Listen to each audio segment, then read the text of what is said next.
Hey guys, wow. Imagine this. It's still dark, predawn, the kind of stillness that blankets a sleeping city just before the first birds stir. You're dreaming, lost in that deep, comforting slumber, perhaps of a simple, joyful moment with your family. Then a sudden, violent pounding shatters the silence. It's not just a knock, it's a relentless, aggressive demand. Your eyes snap open, heart hammering against your ribs. You hear shouts, muffled, urgent from downstairs. This wasn't supposed to happen. This isn't a movie. This is the chilling, visceral reality for countless families. The front door splinters, not from a polite request, but from a forced entry.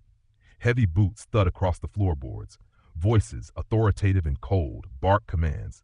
You freeze, a child hidden under a blanket, clutching a worn teddy bear, listening as your world implodes. The air grows thick with panic, the smell of fear almost palpable. You hear your mother's panicked whisper, your father's hushed urgency, then the unmistakable sound of struggle, of bodies being moved against their will. You probably won't survive this childhood memory unscathed. This isn't just a story, it's a raw, painful truth. So, before you get comfortable, take a moment to like the video and subscribe, but only if you genuinely enjoy what I do here.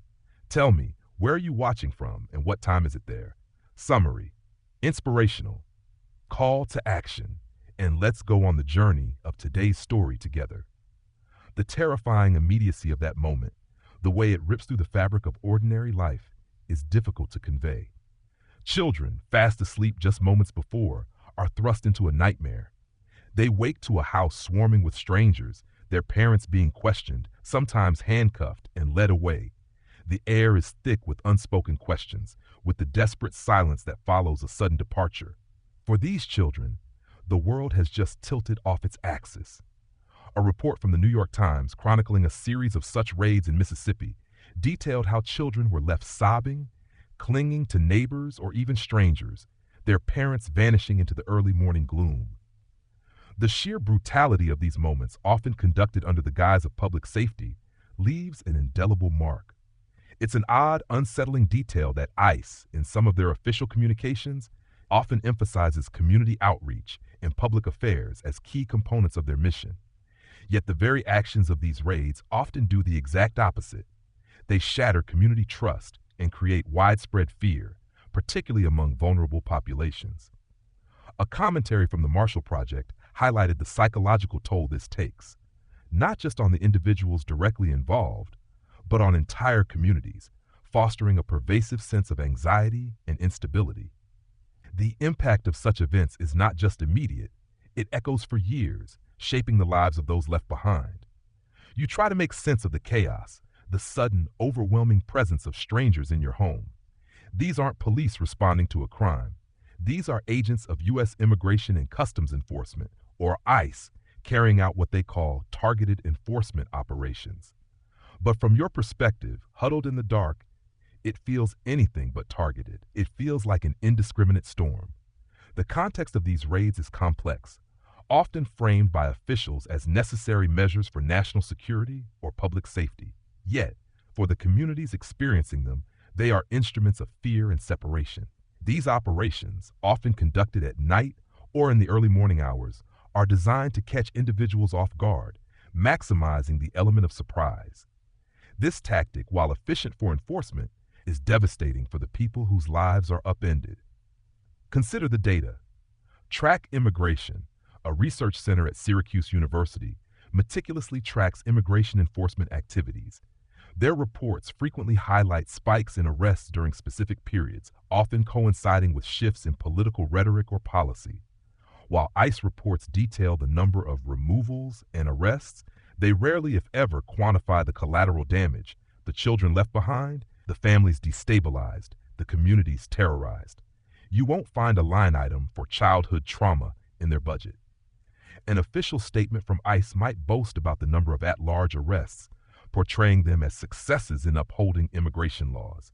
Yet, the reality on the ground, as reported by outlets like the ACLU, paints a picture of widespread distress and the erosion of trust between immigrant communities and law enforcement. The goal, from the government's perspective, is often described as maintaining the integrity of the immigration system. However, for those living under constant threat, it feels less like integrity and more like a systematic dismantling of their lives. A shocking detail from a ProPublica investigation revealed that in some instances, local law enforcement agencies, ostensibly separate from federal immigration enforcement, actively collaborate with ICE, blurring the lines of authority and further eroding community trust. This collaboration often stems from agreements that allow local officers to act as de facto immigration agents, intensifying the reach and impact of these raids into every corner of a community. Now let's bring this context down to a single poignant human case, the kind of story that often gets lost in the statistics. Her name is Maria. You remember Maria, a vibrant 6-year-old with braids that bounced as she ran, always eager to share her drawings. Her parents, Elena and Ricardo, had built a quiet life in a small town in Georgia, working in local factories, contributing to their community. They were the kind of people who brought homemade tamales to school potlucks and always offered a helping hand to neighbors. Maria's world revolved around school, her 2 younger brothers, and the comforting rhythm of her parents' presence. One Tuesday morning, just like the scene we described, the knock came. Maria remembers hiding under her bed, clutching her favorite worn-out doll, Luna. She heard the shouts, the thud of heavy boots, and then the terrifying silence that followed her parents' voices fading away. She waited, heart pounding for what felt like an eternity. When she finally dared to peek out, the house was empty, save for her 2 younger brothers, equally bewildered and terrified. Elena and Ricardo were gone, just gone. No goodbye, no explanation, just an echoing void where their laughter and comforting presence had been moments before. A neighbor, a kind elderly woman named Mrs. Henderson, eventually found the 3 children huddled together, sobbing. Mrs. Henderson, a U.S. citizen who had known the family for years, was heartbroken. She called everyone she knew, but the official channels offered little comfort, only bureaucratic language about enforcement priorities. This wasn't a criminal raid in the traditional sense. It was an immigration enforcement action that left behind 3 American children, suddenly orphaned by policy. The details of their parents' detention, their journey through the complex and often opaque immigration court system, remained a mystery for weeks. Maria kept asking for her mother, her small voice a heartbreaking echo in the suddenly cavernous house. This particular incident, while not widely reported in national news in the way a major natural disaster might be, mirrors countless others documented by local news outlets like the Pasadena Star-News, which often covers the immediate aftermath of such events on children in California communities.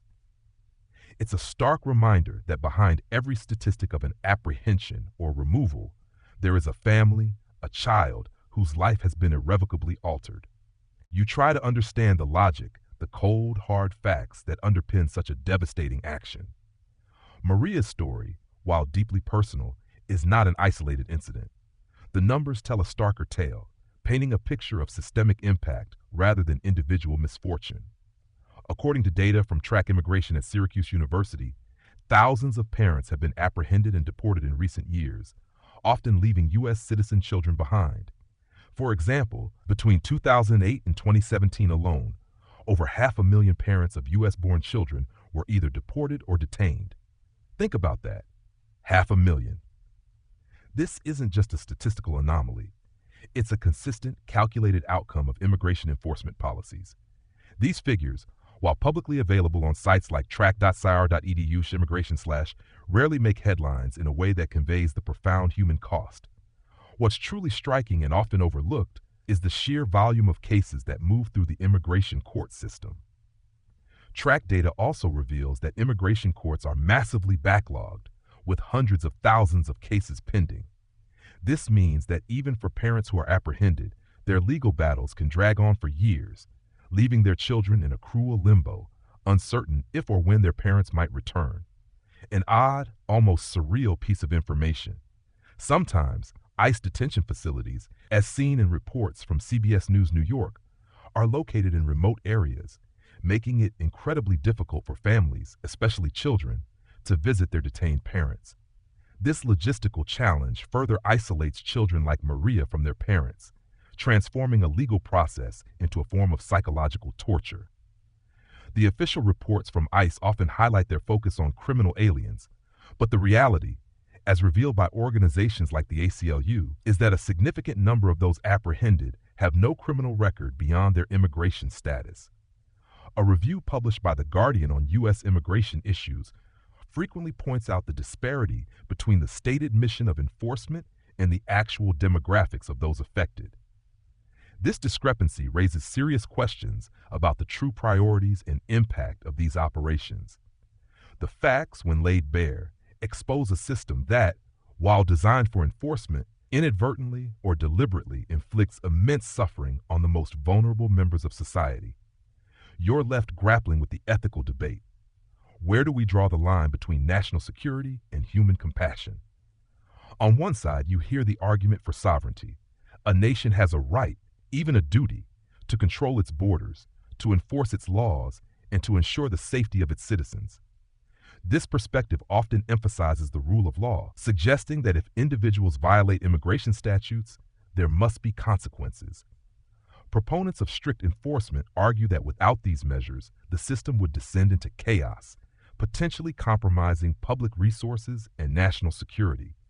They might point to official statements from ICE, such as those found on ice.gov, which frequently highlight their role in maintaining homeland security and public safety by targeting those who pose a threat. The emphasis is on order, control, and the legal framework that underpins a nation's right to determine who enters and stays within its borders. However, standing in stark contrast to this position is the argument rooted in human rights and ethical responsibility. This perspective asks, at what cost do we enforce these laws? When does the pursuit of national order override the fundamental human right to family unity, to safety, and to a childhood free from trauma? You consider Maria, clutching her doll, left in an empty house. Does the enforcement of a civil immigration violation justify the profound suffering inflicted on an innocent child? Organizations like the American Civil Liberties Union, ACLU, consistently argue that the methods used in these raids, particularly those separating families, are not only inhumane, but also violate fundamental due process rights and international human rights standards. A particularly controversial aspect, often debated in articles from The Guardian on U.S. immigration, is the collateral arrest, where individuals without criminal records who simply happen to be present during a targeted raid are also apprehended. This broad net often sweeps up more people than initially intended, exacerbating the humanitarian impact. The ethical dilemma isn't about whether laws exist, but how they are applied, and whether a society can truly be secure if it sacrifices its moral compass in the name of enforcement. This duality presents a profound challenge, forcing you to question the very definition of justice when it impacts the most vulnerable. The real impact, beyond the immediate heartbreak you witnessed with Maria, reverberates far beyond the initial moment of a raid. The long-term consequences on children left behind are devastating, creating scars that may never fully heal. You see it in the classroom, where children who once thrived suddenly struggle. Their grades plummet, their attention spans wane, and they exhibit signs of anxiety, depression, and even post-traumatic stress disorder. Imagine waking up every day not knowing where your parents are or if they'll ever return. This constant uncertainty profoundly disrupts a child's development. Studies from organizations like the Migration Policy Institute, MPI, reveal that children separated from their parents often experience heightened levels of fear, withdrawal, and aggression. They struggle to trust adults, even those who genuinely want to help them, and their sense of security is fundamentally shattered. Beyond individual psychological trauma, these raids also inflict deep wounds on communities. When parents vanish, neighbors step in, creating informal networks of care, but these networks are often stretched thin and lack the resources to adequately support traumatized children. The fear of future raids creates a pervasive climate of mistrust. Parents become afraid to send their children to school, attend community events, or even seek medical care, fearing that any interaction could lead to their own detention. This fear, as highlighted in reports from the Associated Press on illegal immigration, can lead to entire neighborhoods becoming isolated, cut off from essential services and support systems. A surprising detail, often overlooked, is the economic impact. When working adults are removed, families lose their primary income earners, pushing those left behind, including U.S. citizen children, into severe poverty. This can lead to a domino effect of homelessness, food insecurity, and a cycle of disadvantage that is incredibly difficult to break. A review of social media commentary from affected communities often reveals cries of desperation and pleas for understanding, painting a vivid picture of families and neighborhoods in distress. The impact isn't just felt by the directly affected families, it sends a chilling message to the broader immigrant community, fostering a sense of constant vulnerability and a profound loss of trust in government institutions, even those supposedly designed to protect. You find yourself reflecting on the deeper philosophical questions these actions provoke. What does it mean to be a nation of laws when those laws seem to contradict our most basic sense of humanity? The situation of children like Maria forces a reckoning with universal principles versus national interests. Is a nation's security truly enhanced by creating a generation of traumatized children? This question pushes beyond legal technicalities and into the realm of moral philosophy. Think about the concept of Ubuntu, an African philosophy often translated as "I am because we are," emphasizing interconnectedness and community. In the context of these raids, the deliberate separation of families, often without warning or clear recourse, actively severs these vital human connections. It's a policy that, while aimed at enforcing borders, paradoxically fragments the very social fabric that makes a society resilient. Consider the notion of moral injury, often associated with soldiers in combat, but increasingly applied to those who witness or are complicit in actions that violate their deeply held moral beliefs. For the agents carrying out these raids, or even the wider public aware of their impact, there is a silent question of collective responsibility. Can a society truly uphold its values if it allows such suffering in its name? The philosophical underpinnings of justice demand that laws are not just applied, but applied justly.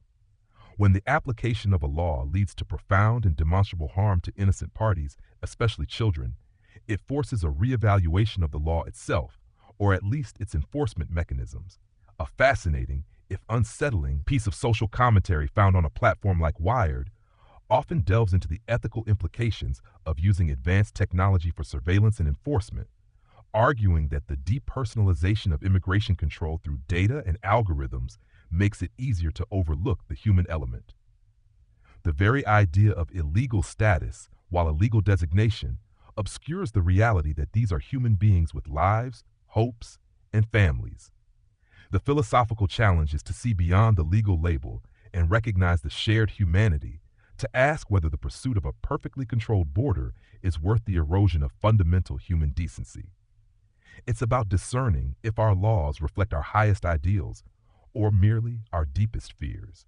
So, what can you do when faced with a reality as harsh as this, when the heartbreak of children left in the shadows seems so overwhelming? You can choose to not just witness, but to act. The first and simplest step is to share this story. Use your voice, your platforms, to shed light on these hidden impacts. The more people who understand the real consequences of these raids, the harder it becomes for them to continue unchecked. Talk about Maria, talk about the unseen children, talk about the profound injustice. Understanding is the first step towards empathy, and empathy is the fuel for change. Beyond sharing, consider supporting organizations that are on the front lines, providing legal aid and humanitarian support to affected families. Organizations like the ACLU's Immigrants' Rights Project or local nonprofits working directly with detained individuals and separated families are desperate for resources. A small donation, even a few dollars, can help provide legal representation to a parent fighting deportation or provide essential supplies to a child left in limbo. Remember, the legal battle is often complex and lengthy, and these groups need sustained support. You can find information on how to support them through their official websites. For instance, the ACLU provides clear pathways for engagement on their Immigrants' Rights section. Furthermore, engage with the data. Explore resources like Track Immigration at Syracuse University. Their detailed reports provide unbiased, factual information on enforcement trends, court backlogs, and detention numbers. Arming yourself with facts allows you to cut through the rhetoric and understand the systemic issues at play. An important, often overlooked action is to contact your elected officials. Write letters, make phone calls, and demand accountability. Ask them what measures they are taking to protect children and ensure humane enforcement practices. Remind them that policies have human consequences. You might be surprised to learn that local officials, as reported by outlets like Cal Matters, can sometimes have a significant influence on how federal policies are implemented within their jurisdictions. This means your local voice truly matters. Finally, engage in thoughtful discourse. Challenge narratives that dehumanize immigrants or simplify complex situations. The moral logic of family unity and child welfare transcends political divides. It's about protecting the most vulnerable among us. Your action, no matter how small it seems, contributes to a larger movement demanding a more just and humane approach to immigration. Be the change you want to see and help bring these children out of the shadows. The echoes of Maria's story and countless others like hers linger in the quiet spaces of our understanding. We began in the pre-dawn darkness, the sudden, violent intrusion, the shattering of a child's peaceful sleep. We journeyed through the stark realities of policy, the cold numbers that often hide immense pain, and the difficult ethical questions that demand our attention. We saw the profound and lasting impact on the tender minds of children, the unraveling of communities, and grappled with the deeper philosophical implications of a system that sometimes prioritizes enforcement over humanity. Now, as the light of day breaks and the immediate shock fades, you are left not with a resolution, but with a quiet understanding. The fear and confusion that gripped Maria in that hidden corner of her home are not abstract concepts. They are real, palpable emotions experienced by thousands. The weight of this knowledge can feel heavy, yet within that weight lies a profound opportunity. The truth, once seen, cannot be unseen. The choices we make as individuals and as a society will determine whether these shadows lengthen or begin to recede. Let the stillness of this moment settle, the harsh edges of the story soften, leaving behind a clear, quiet resolve. The pathway to a more compassionate future is not always clear, but it begins with seeing, with caring, and with a gentle, persistent will to mend what has been broken.